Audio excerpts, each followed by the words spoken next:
Dacă veniți în Valencia, în piața primăriei, în spatele primăriei, este un loc minunat.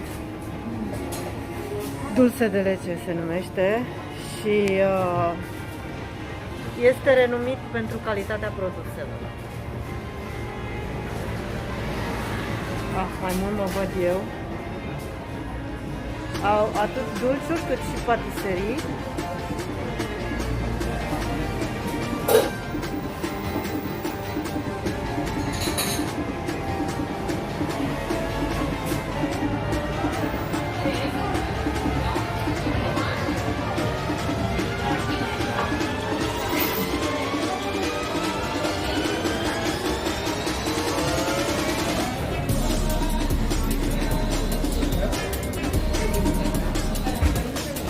Pare rău pentru calitatea filmării, dar nu toate sunt multe geamuri. Al favorititos sunt argentiniene cu dulce de leche.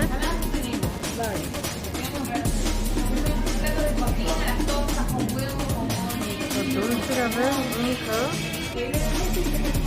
De aici încep patiseriile.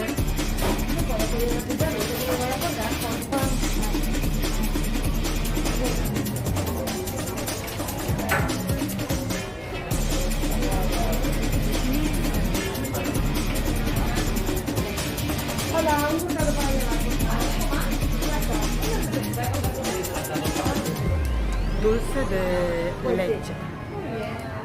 Și un detaliu din ce am comandat.